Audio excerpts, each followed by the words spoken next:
SCP-3700, aka Tides of War. Object Class High Mill. Special Containment Procedures.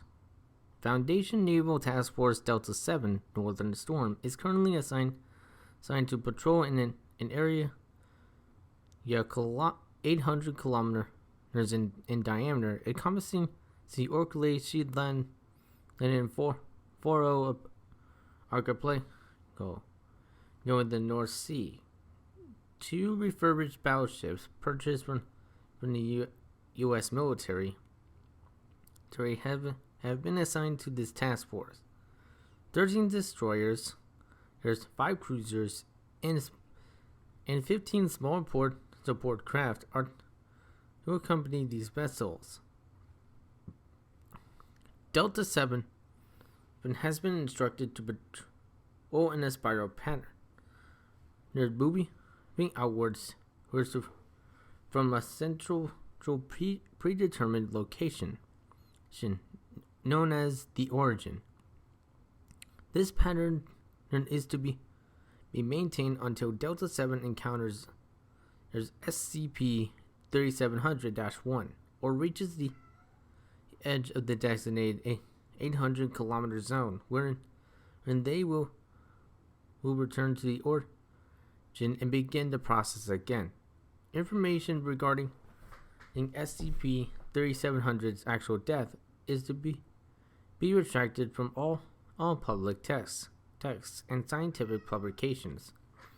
Should SCP-3700-1 encountered, Delta 7 is to accompany the entity until it encounters SCP-3700-2 or a D manifests. SCP-3700-1 is to be implanted with 32 large-scale Donovan hollow projectors, which give the entity the appearance of a pod of humpback whales. Delta 7 is authorized to dissuade SCP-3700-1 from directly approaching any of the archipelagos via force if necessary. Incurring into Delta 7's presence is to be explained via maritime exercises between international peacekeeping forces. High-ranking elements of the British Royal Navy have been informed of Delta 7's presence and purpose. Should SCP-3700-1 encounter SCP-3700-2 at any point, Delta 7 is authorized to engage Protocol Winter Maelstrom. Protocol Winter Maelstrom. Upon encountering SCP-3200-2 in the presence of SCP-3700-1,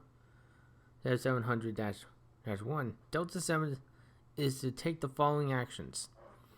Destroyers are to deploy harpoon-based anchors into the 3700-2 skin on its head, secure it in one location. Destroyers are to move in a circular pattern at a distance of 200 meters and engage the entity with both out cannons and standard armaments with anchors at full taut to ensure the entity cannot orient properly in any one direction. Cruisers are to draw SCP-3700-2's attention away from both destroyers and battleships via class 3 out cannons and standard armaments. Cruisers should engage in a circular serpentine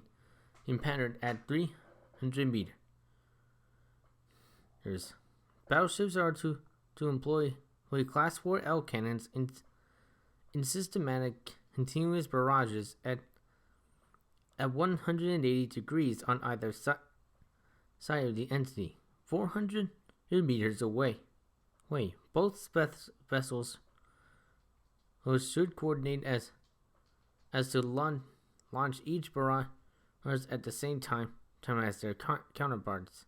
All vessels shall follow this protocol until either entity subdues the other. As conventional weaponry and L cannons are only capable of doing long limited damage to SCP-37-100-2, Delta 7 should not engage it in the absence of the other entity. Should SCP-3700-1 prove unable to subdue SCP-3700-2, or should SCP-3700-1 encounter SCP-3700-2 before Delta 7 enters the entity, protocol will be put in place. Protocol Tumult. The following procedures are to be enacted, and upon failure to properly contain SCP-3700-2. Evacuation of naval and civilian craft from the 800-kilometer area of effect. Rerouting of trade and ferry routes is the archipelago for a period of no less than 6 months. Continuous aerial and naval reconnaissance of an engagement with SCP-3700-2. Increased monitoring of SCP-456 activity due to SCP-3700-2's regurgitation of instances and a result of the changing hazardous and weather patterns. Continued surveillance for the reappearance of SCP-3700-1. Activation of land-based aquatic defenses. Due to SCP-3701-1's degrading physical condition, inquiries into the potential damage caused by allowing SCP-3700-2 to subdue SCP-3700-1 twice every 5 years is ongoing. Cooperative requests as to local GOC forces are pending via review of GOC demands. Description: SCP-3700 is the designation for a circular area in the North Sea with a diameter of 800 kilometers, encompassing the archipelagos of Faroe, Orkney, and Shetland. The SCP-3700 has an abnormal depth. The seafloor located approximately 5 kilometers below the ocean surface, compared to an average of 250 to 300 meters for the rest of the North Sea. SCP-3700 is subject to a wide and varied array of anomalous occurrences due to the ritualistic interactions between two entities, which has been designated in SCP-3700-1 and SCP-3700-2. Active events of SCP-3700 only depended on which entity successfully subdues the other during each ritual. All rituals, with the exception of 2 consistent dates, take place at random periods of time. SCP-3700-1 and SCP-3700-2 always interact on dates corresponding with the spring and fall equinox of the given year. SCP-3700-1 is an arthropod 6 kilometers in length, green in pigmentation, with a mixture of blue, yellow, pink, and red markings etched along the top, forming a of a woman's face. It possesses 6 prehensile limbs, attached to an elongated crescent-shaped segment of its abdomen and in the anterior end, with 8 legs attached to the cylindrical segment, stretching roughly 4 kilometers in length. The entity possesses 4 compound eyes, orange in pigment, attached to stalks at the front of the crescent. SCP-3700-1's carapace is heavily damaged, with large amounts of scarring, cracking, and small holes which expose softer tissues. Other than its size, the entity possesses several anomalous capabilities, a number which are used to subdue SCP-3700-2. SCP-3700-1 is capable of using its club-like appendages in a similar manner to a peacock mantis shrimp, where both strike and the resulting cavitation both produce a force in excess of several tons of dynamite.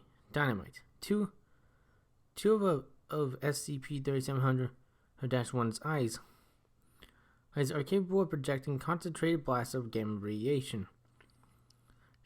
The entity is capable of dispelling dispersing storms and other aberrant weather phenomena, while simultaneously increasing rates of erosion on any landmass as it comes within 100 meters of.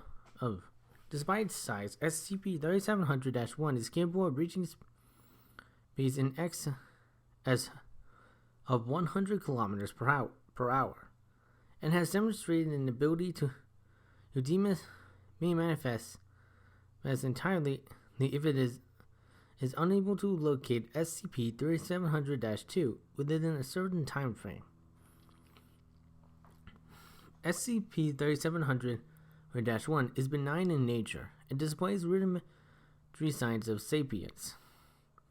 Hence, when accompanied by Delta 7, it will ignore the other presence of Foundation vessels or provide some primitive form of aid via propelling disabled craft away from peril.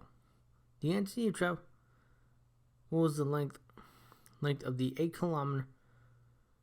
800 kilometer area in which it manifests in a spiral pattern, moving from a central location towards the edges. Since its discovery and the subsequent implementation of containment protocols, the entity has slowed considerably in its movements, suffered several notable decreases in mass, and has weakened considerably in its ability to subdue SCP-3700-2. SCP-3700-2 is an anomalous member of the Actinopterygidae, which closely resembles a euphorbicterias hallucinating sides in appearance, with the exception of 13 appendages encircling the middle section of its body. These appendages resemble tentacles of an octopus, which, with accompanying suckers, to tuck into the entity's torso when not in use. The entity is currently 32 kilometers in length, with the majority of its length being composed of a whip-like tail ending in a sharp point, with the widest point of the entity being approximately 1 kilometer from top to bottom. Each tentacle is estimated to be approximately 60 meters in length, and its mouth is estimated to reach reached 3 kilometers in depth when open. SCP-3700-2 is black in pigmentation and it is bioluminescent, with light white, purple, and red luminescent lines forming the facsimile of a man's face, based on either side of its torso. SCP-3700-2 is capable of invoking rapid changes in meteorological conditions, specifically invoking storm conditions in excess of Category 5 hurricanes. The entity is capable of bending its torso between the tail, in the semblance of a joint where there is visibly not one, and then spinning in the lower portion of its body while its head remains oriented in a single direction. This allows SCP-3700-2 to generate a whirlpool maelstrom from drawing any vessels within 150 meters towards it, at which point, when its tentacles will grip and rip the said objects apart, regardless of composition. The entity is capable of releasing high energy sound waves in streams of blue fire from its esophagus, allowing it to quickly dispatch close-range targets. SCP-3700-2 manifests at random locations along its counterpart spiral path, with the exception of the aforementioned equinoxes, where it appears at origin. SCP-3700-2 remains submerged unless it is engaged with another object/organism or SCP-3700-1, and will demanifest 15 days after its first appearing. The entity is openly hostile to any and all organisms that approach it. However, SCP-3700-2 reverts to rodent predatory behavior in all instances is other than interactions with SCP-3700-1. The entity cannot be subdued via a conventional weaponry and only suffers moderate damage from anomalous weaponry.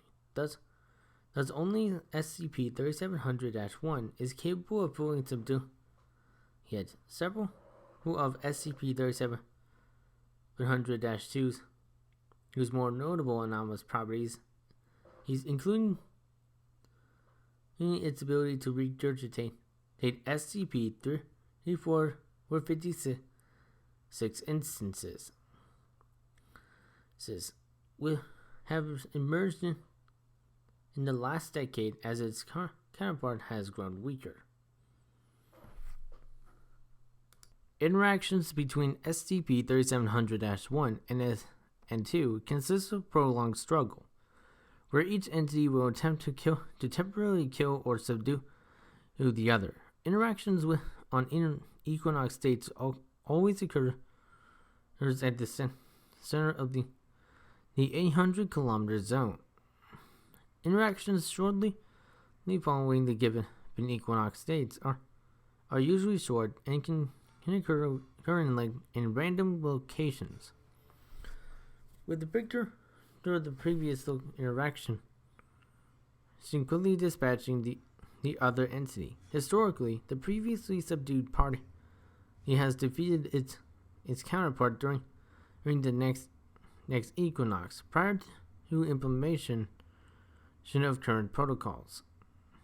This resulted in two 6-month cycles of where SCP-3700-1 would dominate one cycle and SCP-3700-2 the other. Since implementation of current containment procedures, SCP-3700-1 and has subdued SCP-3700-2 in for 64 straight equinoxes with Foundation 8.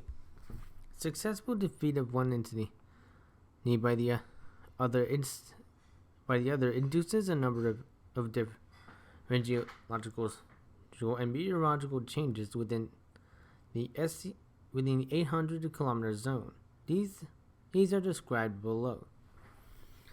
When SCP-3700-1 subdues SCP-3700-2, storms and harsh weather that are immediately dispelled despite meteorological conditions in areas outside the 800-kilometer zone.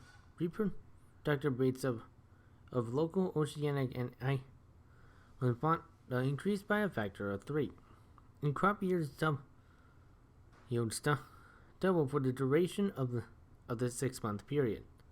Careful culling of ocean fauna must be undertaken due to the unintended creation of dead zones as a result of overpopulation of certain species of zooplankton. Erosion rates of each archipelago's shores was increased from standard rates by a factor of 5. When SCP-3700-2 subdues SCP-3700-1, meteorological conditions become perilous. Continuous storms ranging in strength from that of a Category 1 to Category 5 hurricane occurred throughout the 800-kilometer zone. Temperatures experience rapid fluctuations ranging from well below 0 degrees Celsius to well above 28 degrees Celsius. As a result of the constantly changing storm fronts, but such conditions may cause damage or complete destruction of buildings and loss of life, resulting in SCP-3456 appearances. Travel by sea is rendered difficult, if not impossible, by turbulent storm surges and waves. Supplies, food, and transport must be arranged by air or aboard specialized storm-faring vessels.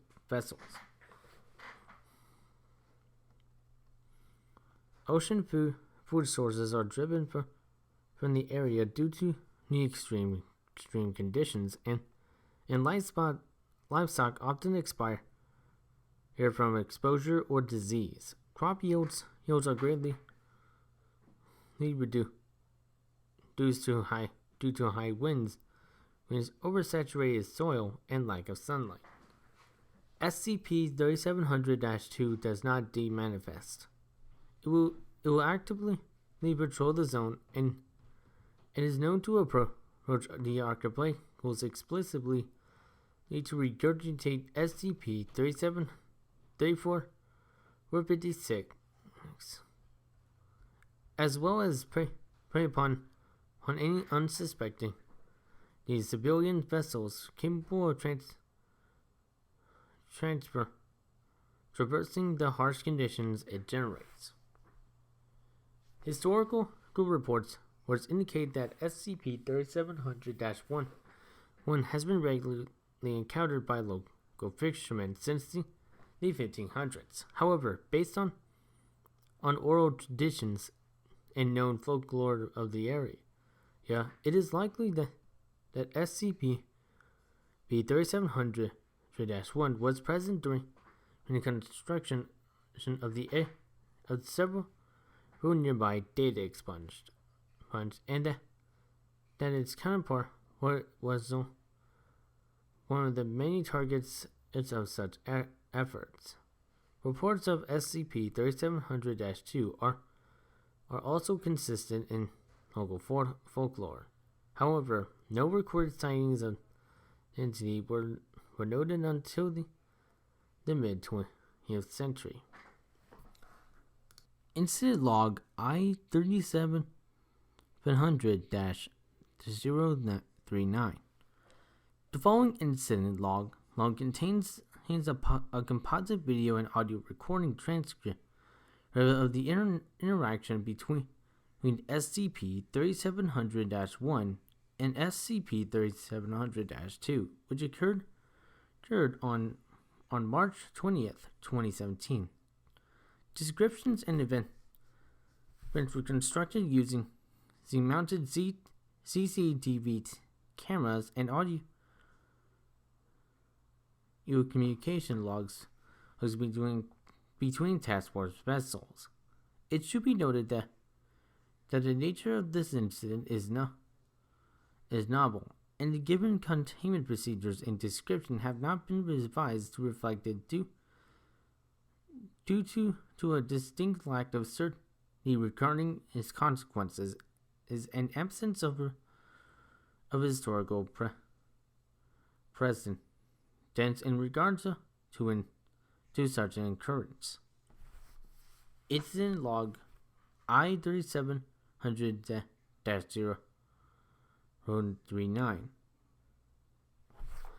Delta 7 had arrived at the origin at approximately the 0 hour was on March 20th and began preparations for Protocol Winter Maelstrom. SCP-PS Mither and SCP-SCPS Tehran were the retrofitted battleships present for the engagement, with they're serving as the flagship for the force. 2 other destroyers suffered minor damage during the engagement, and the destroyer, your SCP-PS Stroncy Beast, he suffered heavy damage, including complete engine failure, and had to be towed from the area. Several vessels was reported loss of personnel following the event, with the majority of losses is due to unusually turbulent seas, or SCP-B34556 appearances. Communications throughout the engagement referred to SCP-3700-1 and SCP-3700-2 as Homer and Angie, respectively. Begin log. At 17:32:37 in an area of water, there's 600 meters from where Delta 7 was anchored, began emitting intense rays of light for approximately 3 minutes before SCP-3700-1 appeared. This is the Mither to all vessels. Homer has appeared. I repeat, Homer has appeared. Delta 7 withdraw all their anchors from the ocean's floor and starts streaming towards SCP-3700-1. The entity begins moving slowly in a circular pattern, and as Delta 7 gains on it catches its sight of Delta 7 after approximately 5 minutes and appears to acknowledge the presence by raising 2 of its claws into the air, and then clicking them and emitting a low rumbling noise from the appendages and around its mouth. Delta 7 is escort SCP-3700-1 around the origin for approximately 30 minutes in formation without incident. At approximately 18:02:08, weather conditions began changing. Large black wall clouds resembling those found in hurricanes formed within several seconds. The wind increases in speed, and the waves become turbulent. SCP-3700-1 raises its claws and moves them in a circular motion, creating a small hole in the clouds above it. And Delta 7, SCP-3700-1 is noted to cease its activity after approximately 30 seconds. Its antennae drooping, visibly taxed by the effort. The hole remains for the duration of the incident. 600 meters in front of Delta 7 and SCP-3700-1, when the ocean begins to froth and foam before SCP-3700-2 emerges from beneath the surface, head pointed vertically upwards. It rises up until the top of its tentacles are visible, and then stops. Its torso bends, and the head becomes horizontally level. The entity's jaw opens, unhinged, revealing several rows of serrated teeth, before it emits a powerful roar, followed by a stream of blue fire. Here, SCP-3700-1 dives beneath the surface at this point. All vessels, Angie has been spotted. Engage Winter Maelstrom. Delta 7 scatters outwards from where SCP-3700-1 submerged. All 13 destroyers reached their positions and fired their harpoons, which embedded in the entity's head. SCP-3700-2 emits a second vocalization and it becomes agitated. As its lower body begins to spin, generating the characteristic whirlpool at its base.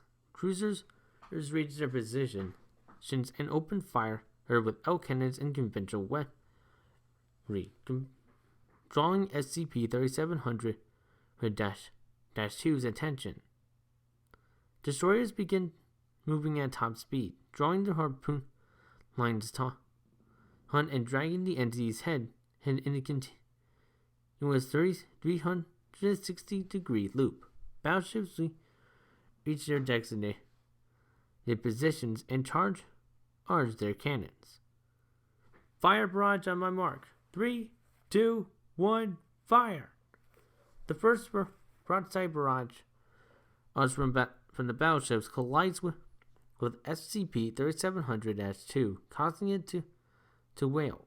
SCP-3700-2 begins emitting a grunting vocalization before regurgitating an SCP-34456 entity into the water below. The instance begins moving towards the line of destroyers in excess of 50 kilometers per hour, despite the lack of anatomical features. A centaur in the water, headed straight towards us. Stalky, switch start. Against the Centaur 1. Engage with all weaponry. The SCP-34456 instance closes the gap between it and the SCP-BS as Selkie before the vessel can retarget its weaponry. It's too close. The Selkie is briefly lifted from the water by the instance, as Anakin be seen reaching towards crew members who are clinging to the railing and their weapon rubber emplacements.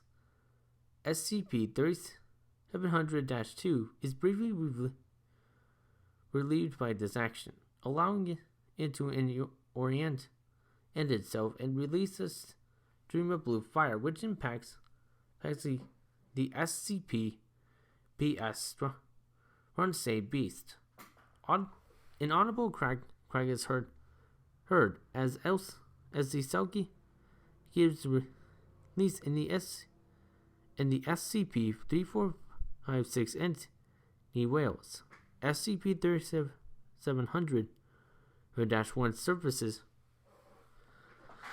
and strikes the entity with its club-like appendages once, twice, and 3 times, each resulting in large cracks. The SCP-3456 instance is torn in half by the third strike, sending its human torso flying through the air before landing just beyond the SCP-PS Mither. The Selkie returns to full steam, drawing the line taunt and pulling SCP-3700-2 out of its orientation. The strong beast has suffered moderate damage due to the fire here and is visibly smoking near its engine compartments. SCP-3700-1 is lifting several crew members from the Selkie who displace into the ocean and places them safely aboard another destroyer as it passes.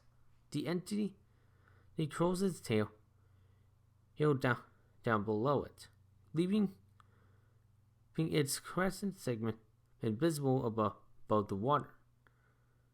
And turns towards SCP-3700-2. SCP-3700-1 moves toward the edge of the whirlpool. 2 of its eyes begin to emit luminescence. SCP-3700-2 is beginning to show signs of moderate damage due to the cannon barrages. Several SCP-3456 and instances can be seen in the surrounding waters and are being kept at bay by smaller support craft. Brace for the killing blow. SCP-3700-1 emits several concentrated blasts of gamma radiation, carving several large holes in SCP-3700-2. SCP-3700-2 wails and begins flailing and violently. Its motions manage to snap all of the destroyer's harpoon lines and create several large waves which push all present vessels backwards. The entities are tail snakes from below. No, SCP-3700-1 and impales it in its midsection and then lifts it clear of the water. SCP-3700-1 strikes at that tail with its club-like appendages, attempting to free itself several times before all movement stops. SCP-3700-2 links the entity past Delta 7 where it plunges beneath the ocean surface and does not re-emerge. Homer's down! Oh shit! Let's pull out and regroup for implementation of Protocol Tumult. All Delta 7 vessels turn and begin moving in the opposite direction of SCP-3700-2. The SCP's Strong's Runsay Beast has visibly slowed sputtering smoke before we're coming to a complete halt. SCP-3700-2 has begun expanding its whirlpool, and the area has become extremely turbulent. And as it flails and have seen. It emits a loud vocalization and turns towards the fleeing vessels before responding in a strong say beast. Strong say beast, get out there now. We can't. Our engines are shot. The strong say beast is caught in the whirlpool and drifts towards SCP-3700-2. A tentacle rises from beneath the surface and wraps around the damaged vessel. SCP-3700-2 opens its mouth, preparing to consume the destroyer. SCP-3700-1 leaps from beneath the surface as SCP-3700-2's jaws also begin to close, managing to strike and sever the tentacle, gripping the strongway beast, then weakly attempting to strike it, sending the damaged destroyer beyond the whirlpool's edge.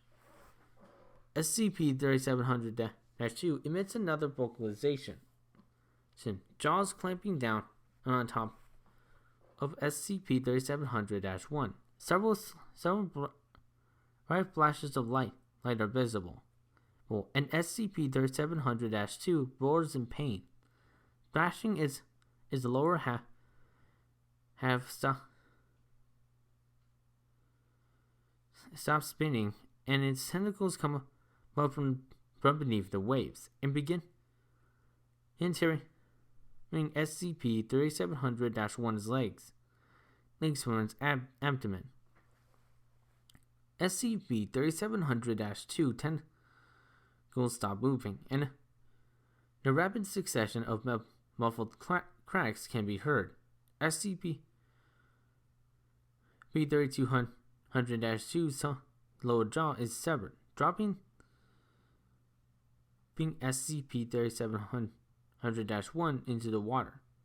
SCP-3700-2 begins flailing, its movements growing weaker before it releases one final stream of fire onto SCP-3700-1 in the water.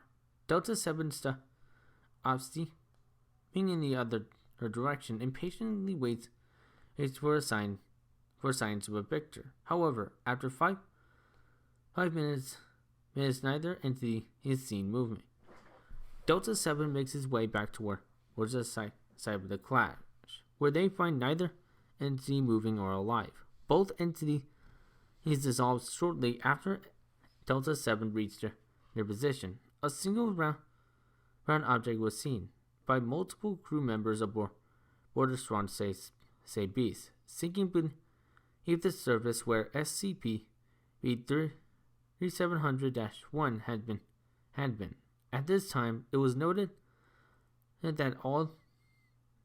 the wall of clouds had dispersed into standard cumulonimbus clouds, although surface conditions remained turbulent. This is Delta 7 to command. We read you, Delta 7. We have a bit of a situation. Go ahead, Delta 7. SCP-3700-1 and 2 are both down. 10 seconds of radio silence. Please repeat. Hey, Delta 7. SCP-3700-1 and 2 are both down. Stand by. Approximately 3 minutes of radio silence. Are either entities effective Delta 7? Negative command. Is there any trace of either entity? Also negative. Anxiously. It appears the anomaly has been neutralized. Delta 7 is to be returned to base for debrief following any recovery efforts. Understood, command. Approximately 5 minutes of radio silence occur as recovery efforts begin. In the storm say a beast is attached to tugboats. Command, we're picking up unusual levels of gamma radiation in the or contact at a depth of 3 kilometers, requesting permission to deploy submarines for exploration purposes. 1 minute of radio silence passes, when the command is recorded and to have deliberated a decision. Request denied. Return to base for briefing. Delta 7 turns from the scene of the preceding battle. And begins steaming the direction of its birth. During the next 5 minutes, gamma radiation levels continue to increase. Ocean surface turbulence visibly worsen, and several small vessels are seen tossed by large waves. CCTV cameras on multiple vessels record the abrupt cessation of surface turbulence and the appearance of 4 large yellow orbs 300 meters from Delta 7's location below the surface. The orbs linger here for approximately 2 minutes, and during which times significant seismic activity is reported within the area, yet before vanishing. Command notes the presence of the objects at this time, but does not inform Delta 7. Following the disappearance of these objects, Delta 7 detects a new sonar contact 5 kilometers directly beneath the task force. Initial readings indicated a sort of metallic structure. Command, we've lost signal from the previous contact. There are no longer detecting any gamma radiation. We're detecting a new contact. 5 kilometers deep, large, and metallic. Stand by. Stand by, Delta 7. Command discusses further action for approximately 3 minutes. Delta 7, you are authorized to deploy submersibles for exploration purposes. Be advised should SCP-3700-2 manifest. Exploration teams are to be considered lost. And you are to return to base. Roger that. End log.